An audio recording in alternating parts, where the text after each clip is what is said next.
Welcome students, मैं आपका फिर से एक बार अनलॉक साइंस में स्वागत करता हूं। मैं आपका केमिस्ट्री एक्सपर्ट कमलेश यादव।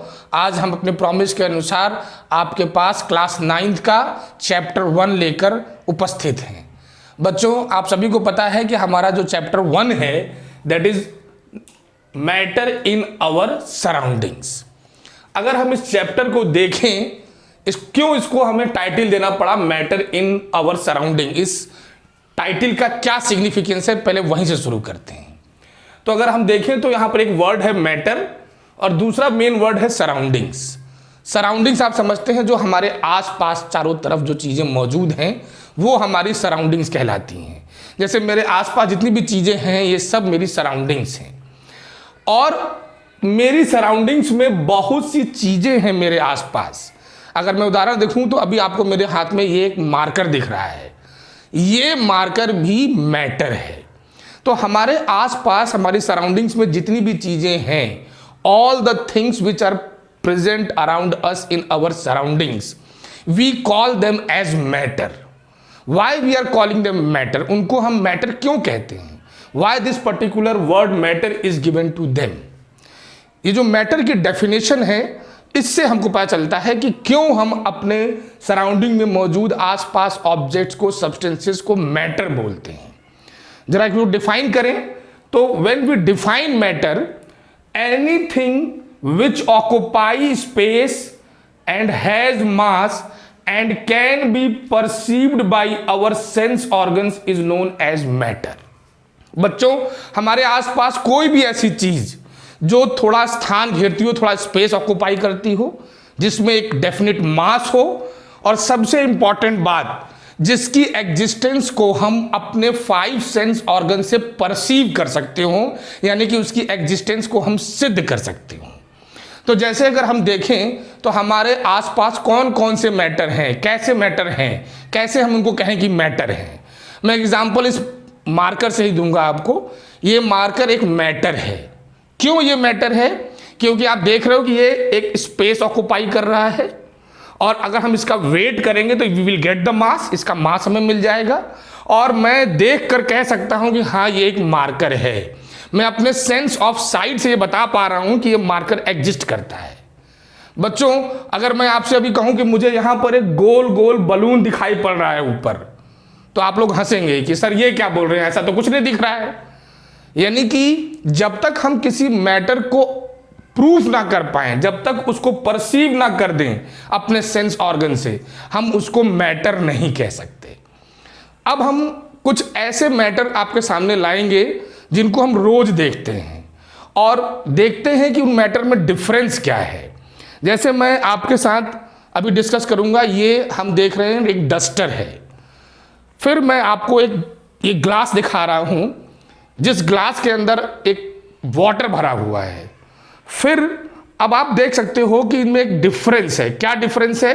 कि मैं इसको ऐसा रोटेट करूंगा, हिलाऊंगा, डुलाऊंगा, लेकिन आप इसके पार्टिकल्स का कोई मूवमेंट नहीं देख सकते। लेकिन जब मैं इस ग्लास को ऐसे ऐसे मूवमेंट करूंगा तो इसमें जो पार्टिकल्स हैं वाटर के, वो आपको हिलते नजर आ रहे हैं। This is the difference. हम ये डिफरेंस कैसे कर पा रहे हैं, यानी कि ये दोनों मैटर अलग अलग तरीके के हैं। ये डस्टर जिन पार्टिकल से बना है, इनके पार्टिकल का मूवमेंट हम नहीं देख पा रहे हैं, लेकिन जब हमने उस ग्लास को ऐसा थोड़ा शेक किया तो आपने उसके अंदर जो मैटर भरा हुआ है, जिसको हम वाटर बोलेंगे, उसके पार्टिकल्स आपको हिलते दिखाई पड़ रहे हैं। अब एक चीज और मैं करके दिखाना चाहूंगा आपको। अगर आप देखें तो मेरे पास एक और ग्लास है। अब मैं इस ग्लास का पानी इसमें डाल रहा हूं। आप देख रहे हो कि इसमें जो मैटर था वो फ्लो करके दूसरे वाले में चला गया। लेकिन अगर अब मैं यही ग्लास लूं और डस्टर को ऐसा करूं, तो क्या डस्टर के पार्टिकल इसमें से फ्लो करके अपने आप इसमें जा रहे हैं? नहीं जा रहे हैं। तो आपको समझ में आ रहा है, यानी कि ये भी मैटर है। क्यों? क्योंकि ये स्पेस ऑक्युपाई कर रहा है, इसका मास हम मेजर कर सकते हैं, और हम देख पा रहे हैं कि ये डस्टर है। ऐसे ही हमने इस ग्लास के अंदर जो सब्सटेंस भरा है, देखा कि वो इतना स्पेस ऑक्युपाई कर रहा है, और जब हम इसका वेट लेंगे तो वेट हम मेजर कर सकते हैं, और हम देख पा रहे हैं कि ये मैटर है, सेंस ऑर्गन से प्रूव कर पा रहे हैं। लेकिन हमने देखा कि इन दोनों मैटर्स में प्रॉपर्टीज में डिफरेंस है। अब मैं एक और एग्जांपल आपको देना चाहूंगा। मेरे हाथ में एक बलून है और मैं इसके अंदर अपने मुंह से एयर ब्लो करता हूं।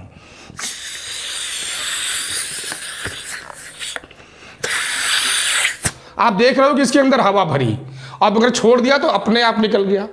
यानी कि इसके अंदर जब मैंने एयर ब्लो करी तो इसका वॉल्यूम बढ़ा। कई बार ये क्वेश्चन उठता है कि एयर मैटर है कि नहीं, कैसे प्रूव किया जाए, क्योंकि एयर को हम देख तो सकते नहीं, लेकिन एयर को हम सेंस ऑफ टच से प्रूव कर सकते हैं।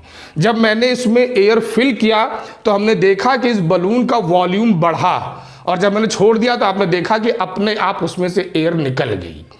तो अब हम जरा इन तीनों के बारे में फिर से आपसे डिस्कस करें। डस्टर का एग्जाम्पल लें तो डस्टर जो मैटर है उसको हम कहते हैं सॉलिड। क्यों कहते हैं इसके बारे में हम आगे डिस्कस करेंगे। जो दूसरा मैटर मैंने आपको ग्लास में दिखाया जो वाटर था, उसको हम कहते हैं लिक्विड। कैसे ये सॉलिड से अलग है और क्यों इसको लिक्विड कहते हैं, इसके बारे में भी आगे डिस्कस करेंगे। जो तीसरा एग्जाम्पल मैंने लिया जिसमें मैंने बलून के अंदर अपने मुंह से एयर ब्लो की, उसमें जो मैंने चीज भरी, जो सब्सटेंस बलून के अंदर भरा, वो गैस थी। Air is example of gas, mixture of gases. तो हमने देखा कि हमारे पास तीन तरीके के मैटर हैं। एक को हमने सॉलिड बोला अभी आपके सामने, दूसरे को लिक्विड बोला और तीसरे को हमने गैस बोला। बच्चों, हमारे आसपास जितने भी टाइप के मैटर होंगे जो आप देख पाते हैं, जैसे आपके सामने चेयर है, बुक है, कोल्ड ड्रिंक है, पानी है, गैसेस हैं। आप आजकल देख रहे हैं कोल्ड ड्रिंक की बोतल खोलते हैं, उसमें से फिज निकलता है, गैस निकलती है। आपके एलपीजी सिलेंडर से गैस मम्मी बर्न करके खाना बनाती हैं। जितनी भी चीज़ें हमारे आसपास हैं, they are of only three types, either they are solids और लिक्विड्स और गैसेस। तो हमारे आसपास जितने भी मैटर हैं बच्चों, उनकी तीन ही फिजिकल स्टेट हमको दिखाई पड़ती है, और वो है सॉलिड, लिक्विड और गैस। किस आधार पर ये डिस्क्रिमिनेशन किया गया है, क्लासिफिकेशन किया गया है, हम लोग इसको लेटर ऑन अगले लेक्चर में पढ़ेंगे। लेकिन हम मैटर से रिलेटेड कुछ और इंपॉर्टेंट बातें यहां पर डिस्कस करना चाहते हैं। जैसे किसी भी सब्सटेंस को अगर आपने मैटर कहा, जैसे हमने उस डस्टर को मैटर कहा, हमने उस ग्लास के अंदर भरे पानी को मैटर कहा, मैंने उस बलून के अंदर जो एयर भरी उसको भी मैटर कहा। कोई भी मैटर हो, whether it is solid, liquid और गैस, उसके अंदर ये चार कैरेक्टरिस्टिक होंगी। These are the basic physical nature found in the matter. अब मैं फिर से अपने एग्जाम्पल पे जाऊंगा। जो मैंने डस्टर लिया था बेटा, जो मैंने वाटर लिया और जो मैंने एयर फिल करके दिखाई, कोई भी मैटर हो, वेदर इज डस्टर और दैट वाटर और the air which I have filled in balloon, उनके अंदर ये चार बातें होंगी। पहला, वेदर इट इज डस्टर और दैट वाटर और दैट एयर, कोई भी matter, it is made up of very tiny particles. Duster तो हम देख पा रहे हैं, लेकिन ये डस्टर किन पार्टिकल से बना है उसको हम अपनी नेकेड आई से नहीं देख पा रहे हैं। तो मैं यही बताना चाहता हूं कि जितने भी मैटर हैं वो जिस भी पार्टिकल से बने हैं वो बहुत छोटे हैं, इतने छोटे हैं कि उनको हम अपनी नेकेड आई से नहीं देख सकते। हम इस पानी को तो देख पा रहे हैं, लेकिन इसके अंदर जो मॉलिक्यूल्स हैं वाटर के, उनको हम नहीं देख पा रहे हैं, वो इतने छोटे हैं। ऐसे ही एयर के पार्टिकल्स को भी हम अपनी नेकेड आई से नहीं देख सकते। तो हम कह सकते हैं कि जितने भी मैटर हमारी सराउंडिंग्स में मौजूद हैं, वो जिन भी पार्टिकल से बनते हैं, all of them are very small and we can not see them with help of naked eyes. दूसरा, जितने भी उसके पार्टिकल्स हैं, दे आर कंटिन्यूअसली मूविंग। अब यहीं पर एक थोड़ा सा बच्चों को कंफ्यूजन होता है कि ये कैसे प्रूव किया जाए। ये डस्टर है, इसमें भी पार्टिकल्स हैं, और ये वाटर है, इसमें भी पार्टिकल्स हैं। मैं जब इसको शेक कर रहा हूं तो इसके पार्टिकल्स का मूवमेंट तो आपको दिख रहा है, इसको शेक करने पर आपको इसके पार्टिकल्स का मूवमेंट नहीं दिख रहा है। बट इसका मतलब ऐसा नहीं है कि इसके पार्टिकल मूव नहीं करते, इसके पार्टिकल भी मूव करते हैं, लेकिन उसके मूवमेंट को कुछ फोर्सेस की हेल्प से रिस्ट्रिक्ट कर दिया जाता है। यानी कि कुछ ऐसे फोर्सेस उनके पार्टिकल्स के बीच में वर्क करती हैं जो इसके पार्टिकल के मूवमेंट को रिस्ट्रिक्ट कर देती हैं, रोक देती हैं। लेकिन अगर उस फोर्स को हटा दिया जाए तो इसके पार्टिकल भी फ्रीली मूव कर सकते हैं। तो सॉलिड में हम पार्टिकल का मूवमेंट्स क्यों नहीं देख पाते? क्योंकि बिकॉज ऑफ सर्टेन फोर्सेस हम उनके पार्टिकल के मूवमेंट को रिस्ट्रिक्ट कर देते हैं। लेकिन लिक्विड में उसके पार्टिकल्स का जो मूवमेंट हम देख पा रहे हैं, इसमें भी उनके पार्टिकल्स के बीच में फोर्स है, लेकिन उसका मैग्नीट्यूड इसके कंपैरिजन में कम है।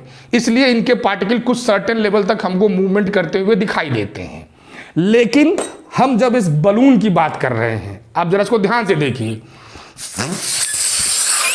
हमने छोड़ा तुरंत निकल गया, इसको हम रोक ही नहीं सकते थे।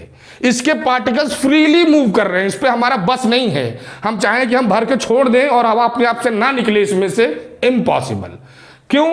क्योंकि इसके पार्टिकल में वो जो फोर्स है जो सॉलिड और लिक्विड में था वो नील के बराबर है, वो पार्टिकल्स को रोकने में बिल्कुल असमर्थ है। इसलिए इसके पार्टिकल्स का मूवमेंट हमें क्लियर महसूस हो रहा है कि जो भी इसमें पार्टिकल्स थे वो अपने आप मूव करते हुए निकल गए।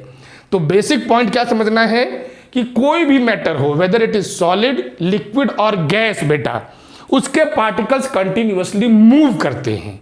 किसी का मूवमेंट हम आसानी से देख पाते हैं और सॉलिड में तो हम बिल्कुल नहीं देख पाते। उसका कारण क्या है कि सॉलिड में उन पार्टिकल्स को बांधने के लिए, रोके रखने के लिए कुछ फोर्सेस काम करते हैं।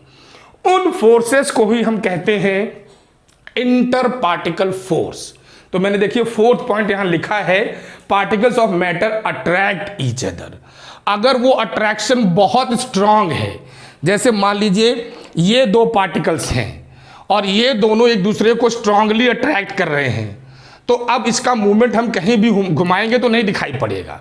लेकिन अगर ये थोड़ा भी लूज है तो जब इसको घुमाएंगे तो इसका मूवमेंट आपको दिखाई पड़ेगा। देखिए हमने थोड़ा दूर कर दिया तो आपको इन दोनों का मूवमेंट दिखाई पड़ रहा है, लेकिन अगर हमने चिपका दिया तो एक जैसे दिखाई पड़ रहे हैं, दोनों का अलग अलग मूवमेंट नहीं दिख रहा। चिपका कैसे? Very strong force of attraction between the particles. तो बच्चों, पार्टिकल्स के बीच में फोर्स होता है जो एक दूसरे को अट्रैक्ट करता है। इसी की वजह से वो पार्टिकल्स उस सब्सटेंस के अंदर आपस में जुड़े रहते हैं, इंटैक्ट रहते हैं, उस सब्सटेंस से बाहर निकलकर नहीं जा पाते, उस मैटर से निकलकर बाहर नहीं जा पाते। अब हम बात करते हैं थर्ड पॉइंट जो है, particles of matter have space between them. जो पार्टिकल्स हैं किसी भी मैटर के, उन पार्टिकल्स के बीच में आपस में स्पेस भी होता है, उसे हम बोलते हैं इंटर पार्टिकल स्पेस। जैसे अगर मैं बात करूं इस वाटर की, तो आप देख रहे हैं कि इस लेवल तक वाटर है। मैं बेटा यहां पे एक मार्क लगा रहा हूं ताकि आपको समझ में आए कि मैंने कुछ चेंज नहीं किया। ये मैंने यहां पे मार्क लगा दिया, यहां तक वाटर लेवल है। हम इस एक्सपेरिमेंट से प्रूव करेंगे कि पार्टिकल्स के बीच में एक डिस्टेंस होता है। कैसे? मेरे पास ये स्पून में शुगर है, तो सॉरी सॉल्ट है बेटा, और मैं इस सॉल्ट को इस पानी में डिसॉल्व कर रहा हूं। आप देखिए, I am dissolving this salt in this water. मैं उसी थोड़ी देर बाद व्हाट यू विल सी कि we can not see the particles of salt which I have dissolved in this water. आप ये नहीं देख पा रहे हो अब कि इसमें सॉल्ट के पार्टिकल कहां हैं, लेकिन जो वाटर का लेवल है वो वही है।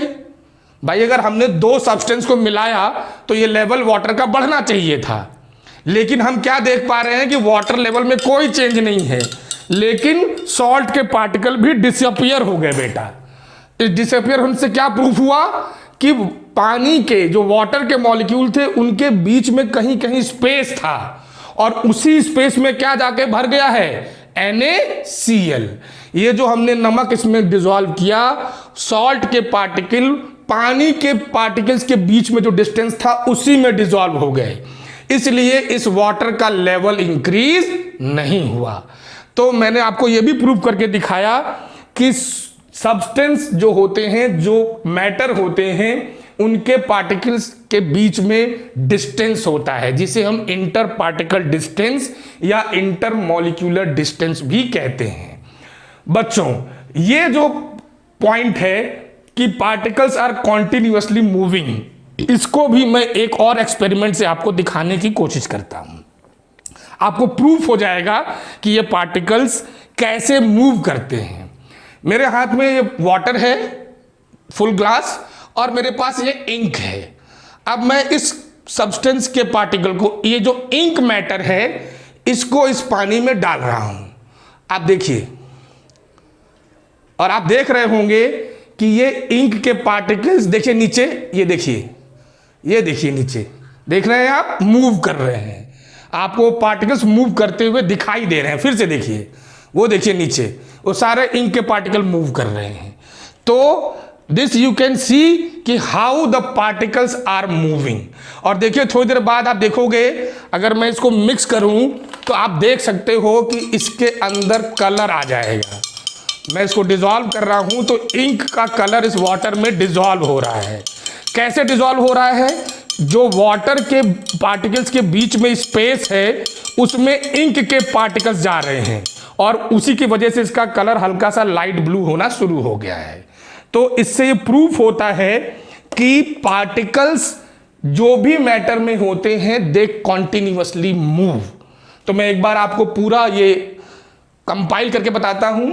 कोई भी ऐसा substance, any substance which occupy space, has mass, and if we can perceive, we can prove its existence by our sense organs, उसको हम बोल सकते हैं बेटा मैटर, जो कि फिजिकली तीन तरीके से हमारे आसपास मौजूद होते हैं, सॉलिड्स, गैसेस एंड लिक्विड्स। क्या डिफरेंस है इन तीनों में, इस पे हम अगली क्लास में बात करेंगे। बट कोई भी मैटर हो, उनके पार्टिकल्स में ये 4 बेसिक प्रॉपर्टीज होंगी। पहला, matter is always made up of very small tiny particles, even we cannot visualize with our naked eyes sometimes, and sometimes we can see. Next, the particles are continuously moving, they don't have fixed position. If you want to fix them, then they have force between them, so they are continuously moving, they have space between them, and the particles are also having force of attraction between them. अगर किसी भी matter के particles को आप study करेंगे तो आप उसमें ये 4 बेसिक प्रॉपर्टीज पाएंगे। बच्चों, आज के लेक्चर में इतना ही। अगले लेक्चर में हम लोग सॉलिड, लिक्विड और गैसेस के बारे में और डिटेल में समझेंगे। आशा है आपको आज की चीज़ें बहुत समझ में आ गई होंगी। और मेरी आपसे रिक्वेस्ट है कि आज हमारा पहला लेक्चर था, इसलिए आप लोग मेरे चैनल को लाइक करें, शेयर करें, सब्सक्राइब करें और बेल आइकन जरूर प्रेस करें, ताकि मेरे हर आने वाले लेक्चर का, बल्कि मेरी पूरी टीम के आने वाले लेक्चर का नोटिफिकेशन आपको मिलता रहे। बच्चों, हमारी वेबसाइट www.unlockscience.in पर भी विजिट करिए। वहां पर आपको स्टडी मटेरियल मिलेगा, असाइनमेंट्स मिलेंगे, टेस्ट सीरीज मिलेंगी, और हमारा फेसबुक पेज जरूर लाइक करें। तो मिलते हैं अगले लेक्चर में। Please subscribe my channel. Thank you.